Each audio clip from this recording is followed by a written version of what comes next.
Pada hari ini kami ngaturi rawuh dari tim Andis Video Shooting. Yang jelas untuk output kegiatan pada hari ini kita ingin mendapatkan masukan dari Dudika, Pak, Bu. Jadi kami sadar bahwa SMK itu tidak bisa berdiri sendiri, bahwa SMK itu harus menyesuaikan bagaimana caranya pembelajaran yang dilaksanakan itu kontekstual dengan yang ada di industri. Jadi kebutuhan di industri itu apa, kemudian siswa kami harus bagaimana. Nah, ini caranya guru mengajar juga harus diberi apa itu. Nah, kami harapkan masukan-masukan itu dari industri. Saya yakin jenengan sebagai praktisi sudah sangat banyak makan garam kehidupan, pengalaman teknis maupun secara manajerial, yang itulah kami mohon ditularkan ilmunya Bapak Ibu. Nanti muaranya adalah semua kegiatan yang dilaksanakan sekolah itu adalah untuk pelayanan ke siswa. Jadi konsumen utama kita adalah siswa. Pada saat ini siswa kami dihadapkan pada tingkat pengangguran yang tertinggi menurut data dari BPS, bahwa lulusan SMK itu ternyata harusnya dia itu bekerja tapi malah menjadi salah satu penyumbang pengangguran. Ya, meskipun karena memang jumlahnya banyak, jumlah siswa SMK itu di Indonesia hampir 70% untuk di tingkat sekolah menengah begitu. Monggo Bapak Ibu, waktu dan tempat kami haturkan untuk narasumber. Ya baik, saya akan masuk ke materi ya. Jadi untuk link and match antara dunia industri dengan sekolah ya. Kami sudah bekerja sama dengan sekolah dari 2003. Jadi waktu SMK Multimedia itu dibentuk ya. Jadi waktu itu pilot project-nya dari SMK Negeri 1 Pengasih Kulon Progo. Nah, kita membuat video profil tentang SMK Multimedia. Jadi membuat video profilnya yang kemudian disebarluaskan di seluruh Indonesia untuk acuan bagaimana membuka jurusan baru dengan jurusan waktu itu multimedia. Nah, kemudian untuk yang kembali ke materi, link and match antara dunia industri dan sekolah. Nah, di sini kami memang mengalami banyak hal tentang bagaimana kami menyatukan persepsi antara sekolah dengan industri. Salah satunya masalah yang terberat adalah antara sekolah dan industri itu bertolak belakang. Jadi kalau industri semua ada standarnya, semua harus begini. Nilai anak itu kalau tidak sesuai standar juga tidak bisa dapat nilai, harus mengulang. Sedangkan Bapak Ibu kan karena setiap hari memandang anak ya, jadi kalau mau tidak diluluskan juga tidak mungkin ya. Nah, ini memang kemudian bertentangan antara industri dengan sekolah. Karena kadang-kadang kami juga ujian kompetensi itu kami menuntut siswa agar bisa mendapatkan portofolio yang bagus, itu berarti harus mendekati industri, paling tidak mendekati industri. Tidak parah-parah amat, tapi kalau misalnya anak itu masuk ke dunia kerja kemudian menunjukkan portofolionya, itu bisa paling tidak sedikit banyak mempengaruhi dari industri sendiri untuk menerima. Nah, yang kami terapkan untuk kurikulum Merdeka ini, itu kami terapkan untuk kolaborasi dengan SMK, itu dengan program guru tamu. Jadi saya dari bulan Juli sampai kemarin bulan Desember ya, itu ada 10 sekolah yang kami kolaborasi. Jadi kami mulai tahap awal dari kelas 10, termasuk di SMK 1 Ponjong ya. Itu dari kelas 10, tapi kemarin SMK 1 Ponjong kelas 12 ya kemarin ya. Itu kami sudah mencoba untuk menyelaraskan antara industri dengan sekolah. Kami juga menyesuaikan apa yang ada di sekolah, tapi tidak bisa dipungkiri bahwa untuk standar industri itu memang juga berat begitu. Nah, yang kami awali dari kelas 10 itu kami menekankan tentang pentingnya berkomunikasi. Nah, ini Bapak dan Ibu, ini sudah saya terapkan di SMK 1 Ponjong. Saya akan putarkan videonya. Nanti Bapak Ibu bisa meresani ya. Nah, sekarang saya ingin Anda berkomunikasi, yaitu Anda menanyakan sesuatu. Yang tema pertama adalah entrepreneur atau kewirausahaan. Ya enggak? Anda lulus kan PMW, ya. P itu apa? Bekerja. W wirausaha. M melanjutkan. Nah, yang tema pertama adalah tentang yang tadi saya sampaikan tentang Pak Andi ya, wirausahanya Pak Andi. Ada yang mau tanya? Silakan. Perkenalkan, nama saya Wildan Ardiansa, sering dipanggil Wildan. Ada tips buat bisa public speaking yang bagus seperti itu ada enggak? Yang pertama, saya karena suka membaca buku. Ya, jadi saya hobi membaca buku. Dari SD, SMP, SMA saya suka membaca buku. Dan yang saya sukai buku novel sama buku tentang detektif. Waktu itu ya. Karena waktu itu belum ada media sosial, jadi saya kan nggak bisa nonton YouTube apa segala, cuma hiburannya nonton TV sama nonton film dan baca buku gitu. Kemudian karena saya banyak membaca buku, saya bisa berbicara gitu. Nah, kemudian selanjutnya setelah anak sudah bisa berkomunikasi, nah kita membuat metode pembelajaran yang sekiranya bisa mudah dipahami oleh siswa. Nah, di sini kalau kami untuk pembelajaran syuting kami membuat buku ya, dari buku syuting yang benar. Waktu itu Pak Andi tahun 2016 itu launching buku tentang videografi, itu syuting yang benar. Nah, kemudian kami mengundang Bapak Ibu guru, waktu itu workshop untuk launching buku tersebut. Nah, setelah itu ada masukan dari Bapak Ibu supaya kami membuatkan video tutorial syuting yang benar. Nah, ini hasilnya. Jadi kami 2013 kita membuat buku, 2016 kita baru bisa membuat video tutorialnya dalam waktu 1 tahun, ada 13 bab. Nah, ini Bapak Ibu bisa menyaksikan video tutorial yang kami buat. Silakan. Pada intinya, iris berfungsi untuk mengatur banyaknya sinar yang masuk ke kamera. Pemilihan iris harus didukung dengan pengenalan terhadap area pengambilan gambar terkait dengan pergerakan kamera yang berdampak pada banyaknya sinar yang masuk. Perubahan iris akan berpengaruh pada exposure dan depth of field atau ketajaman subjek. Ya, itu salah satu contoh pembelajaran yang kami terapkan dengan video tutorial. Jadi kami menampilkan video tutorial, jadi anak-anak bisa lihat di YouTube, kemudian nanti akan evaluasi dari hasil nontonnya untuk kemudian praktek gitu. Ya, itu yang kami terapkan selama ini pada saat pembelajaran.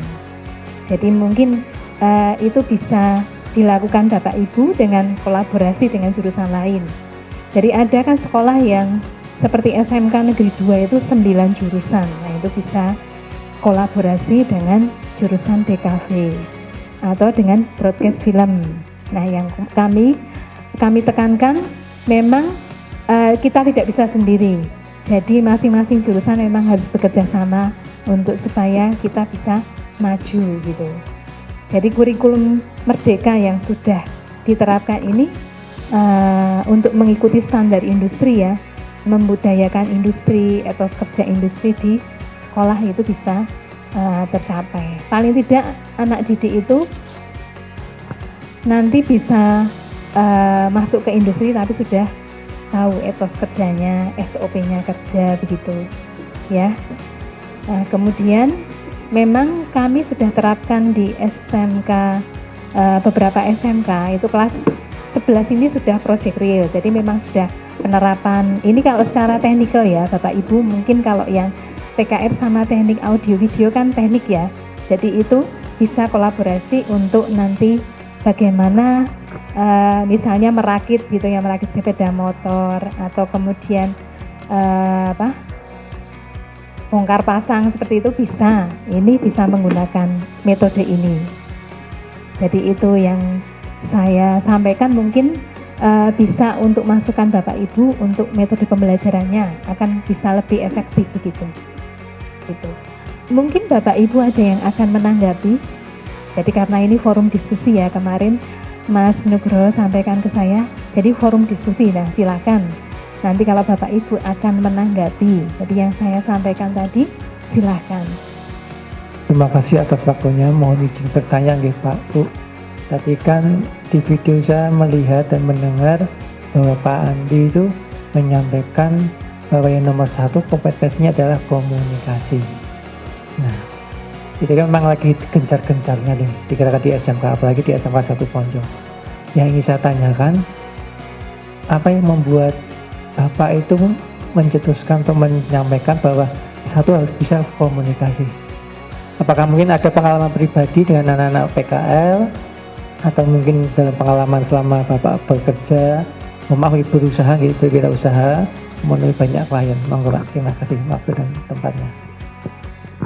Ya, ini ada pertanyaan yang tadi saya sampaikan tentang komunikasi. Ini penting sekali komunikasi. Sebabnya apa komunikasi itu penting? Kalau lulusan SMK atau SMU atau sederajat, kalau lemah di komunikasi,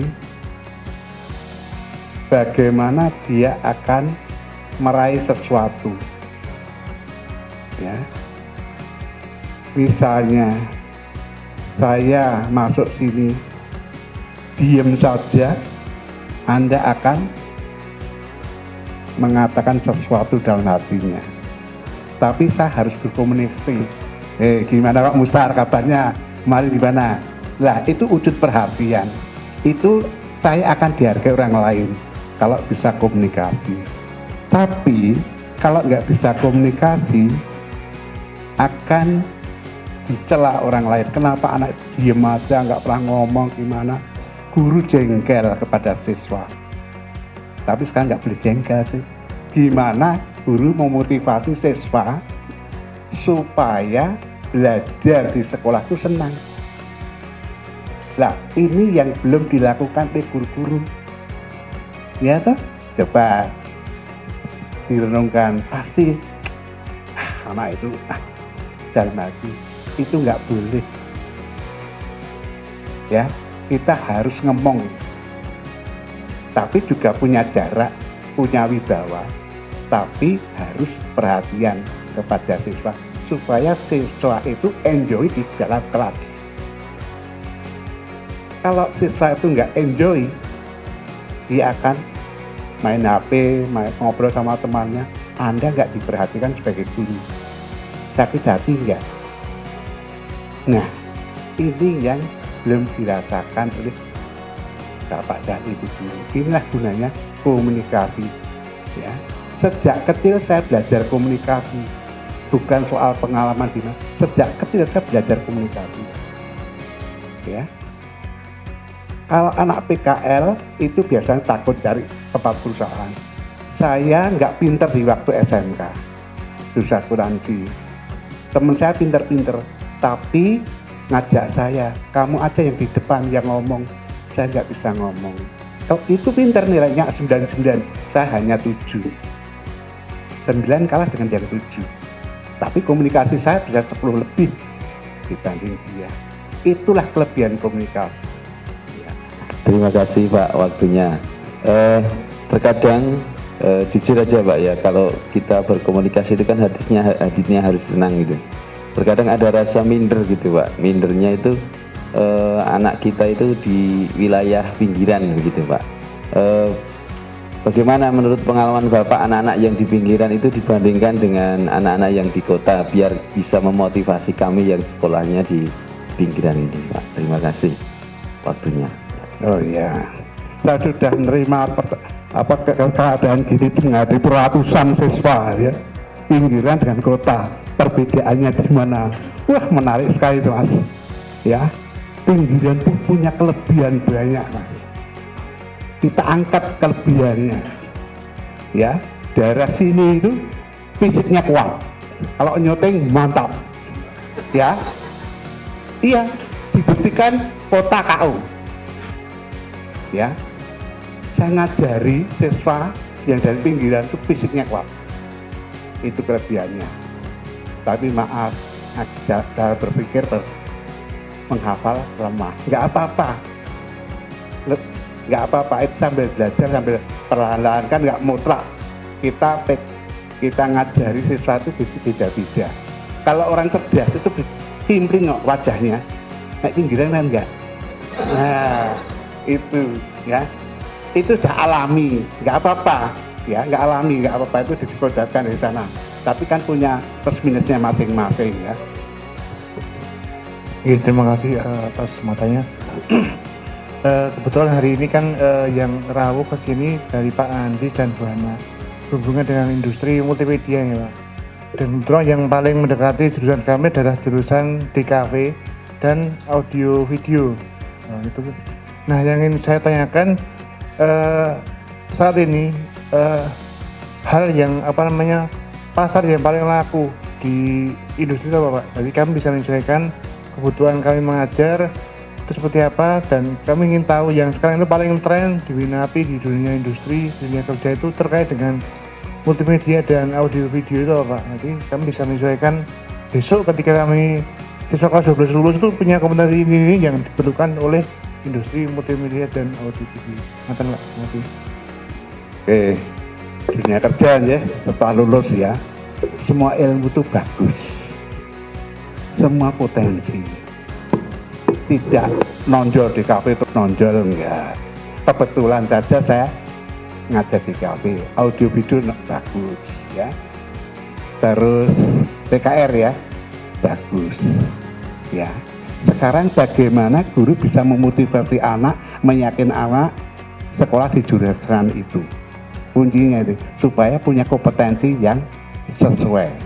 Yang sesuai itu tidak berarti mendekati banget dengan dunia industri, enggak, itu perlu proses karena nanti di dunia kerja tetap dibimbing lagi ya, baik DKV, TKR maupun audio video semua akan diajari. Resiko-resikonya kuncinya karena lulusan SMK itu masih belum fokus cara kerjanya, masih acak-acakan, maka dibimbing resikonya. Kalau begini resikonya gini, jangan yang positifnya, resikonya itu yang dikuati. 80% resikonya. Kalau mau begini akan resikonya begitu. Itu dikuati dulu, itu tertanam di sini. Pak di sekolah kan enggak, hanya secara teori. Oh di, ya. Terima kasih. Nama saya Hasan Pak. Mungkin agak sedikit teknis ini Pak, ya, pertanyaan saya. Kita tuh untuk mengajarkan public speaking itu kalah sama modelnya penyiar radio mengajarkan penyiar-penyiar baru itu. Kita di sekolah itu setahu saya belum ada satu bagian khusus itu yang mengajari untuk siswa-siswa itu bisa public speaking gitu. Nah, kira-kira apa yang bisa dilakukan guru-guru ini untuk memajukan public speaking siswa gitu. Itu saja pertanyaan. Sedikit agak teknis. Mungkin sebelum saya nanggapi Mas Hasan, saya nanggapi Mas Nugroho ya. Saya nambahin aja. Yang saya ikuti perkembangannya anak SMK yang jurusan DKV, kalau dulu multimedia ya, itu masuk ke bidang apa saja bisa, karena dia menguasai IT. Nah sekarang kalau jurusan lain seperti hanya teknik, itu juga harus mengikuti IT. Kalau ingin bersaing di dunia industri begitu. Nah ini kalau yang tadi ditanyakan Mas Hasan ya, bagaimana supaya kalau saya kemarin masuk di Andis itu saya CS, jadi saya customer service. Nah dari customer service itu Pak Andi menekankan saya di sini yang ditekankan adalah kejujuran dan komunikasi. Kalau Mbak Ana bisa menerima tamu, harus bisa menguasai. Sebagai seorang CS, saya harus tahu apa yang mau saya jual. Ini. Nah, di sini pentingnya berkomunikasi. Nah, kemarin sudah kita terapkan di SMK Muhammad Yasmin ya. Kan di sini kalau di Gunung Kidul saya di SMK Muhammadiyah Semin, SMK Muhammadiyah Wonosari, SMK 1 Ponjong, dan SMK 1 Wonosari, kemudian SMK 1 Purwosari. SMK 1 ya, SMK 1 Purwosari. Gunung, bergunung-gunung ya di sana. Nah, itu kami terapkan pendekatan pada siswa. Jadi saya tidak memandang jurusan apapun di sini ya, tapi pendekatan terhadap siswa itu sangat penting. Contohnya ya, ini saya metode pembelajarannya. Sekarang Aira noleh ke kanan, ke kiri, ke atas, ke bawah. Ya, yang menggeleng sama mengganggu itu adalah kepala kamera. Kepala Aira itu diibaratkan adalah kepala kamera. Nah, begitu Mas Hasan. Jadi saya melakukan pendekatan itu, jadi anak tidak duduk di kelas, tapi saya ajak mereka duduk lesehan, kemudian kita dekat. Nah, itu salah satu cara untuk bagaimana anak-anak belajar berkomunikasi. Jadi kalau Bapak Ibu, mungkin metode pembelajarannya yang harus diperbarui gitu ya. Jadi saya juga banyak belajar dari Bapak Ibu guru dalam memberikan pembelajaran ya. Bagaimana kita mengkonsep materi pembelajaran, kemudian anak-anak bisa paham maksudnya begitu. Nah, ini seperti contoh kalau kamera itu saya ibaratkan manusia, jadi anak-anak tahu, jadi tidak boleh menggunakan tombol zoom in zoom out itu untuk sembarangan seperti itu. Oh ya, saya minta dulu pendapatnya dari salah satu guru, bagaimana kami kekurangannya menyampaikan materi yang pada hari ini. Silakan, monggo perwakilan. Untuk acara hari ini apa yang disampaikan Pak Andi dan Bu Ana dari yang di Jogja, saya kira memberikan kita wawasan baru bahwa dalam menyampaikan pembelajaran itu memang kita harus ada perubahan. Jadi baik dalam metode penyampaiannya sehingga siswa itu tidak monoton ya, karena tentu saja kalau sesuatu itu monoton atau disampaikan berulang-ulang dengan cara yang sama itu mungkin membosankan, sehingga kita perlu membuat metode atau istilahnya menyampaikan pelajaran dengan metode yang lain.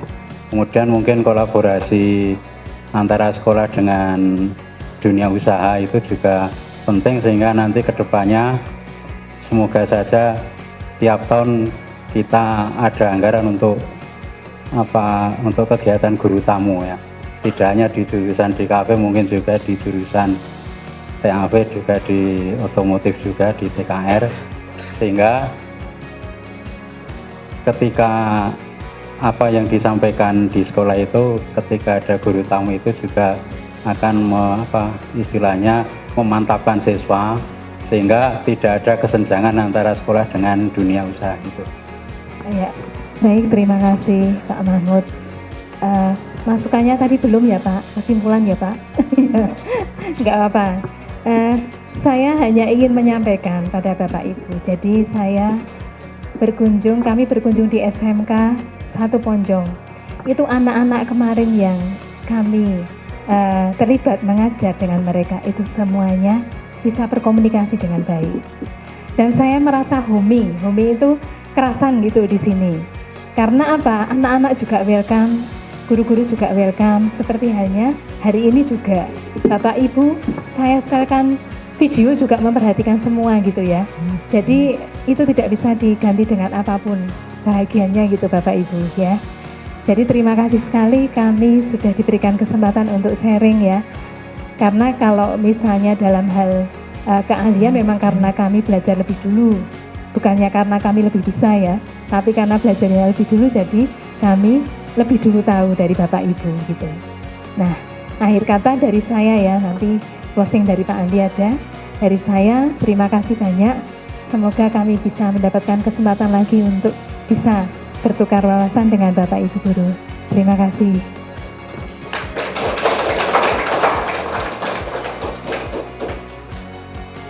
Ya, saya terima kasih ya, Bapak Ibu sudah memperhatikan saya. Itu aja dah bangga saya. Apalagi lebih bangga lagi Ibu Bapak bisa tertawa. Ya dah, bisa tertawa tadi. Ya, jadi happy. Ya. Ya, hari ini saya bangga sekali karena yang hadir banyak, perhatian ya. Padahal saya juga hanya dobos gitu ya. Yang ngomong sak oponane gitu. Tapi moga-moga bisa berkenan gitu.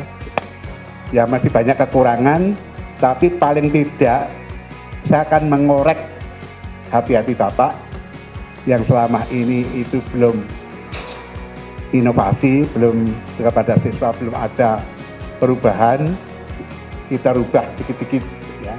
Itu akan memotivasi anak siswa lebih bagus. Ya. Karena apa? Siswa itu memang Bapak Ibu Guru di depan terus tuh nggak senang, terus terang. Dia nggak senang. Akan senang kalau berwujud lingkaran atau Bapak Ibu Guru menengah begini, pendekatan, itu siswa merasa diperhatikan ya, gitu ya. Bapak, saya terima kasih sekali lagi atas perhatian Bapak semuanya. Moga-moga saya tidak ditolak lagi untuk ya ke depannya. Ya, hari ini nuwun.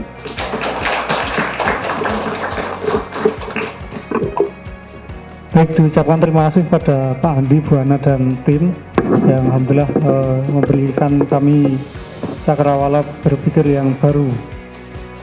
Bapak Ibu, untuk kegiatan hari ini kita cukupkan dari kami. Ada salah dan kurang mohon dimaafkan. SMK Negeri 1 Ponjong ucapkan sekali lagi terima kasih pada Pak Andi, Bu Ana, dan teman-teman. Semoga tidak kapok.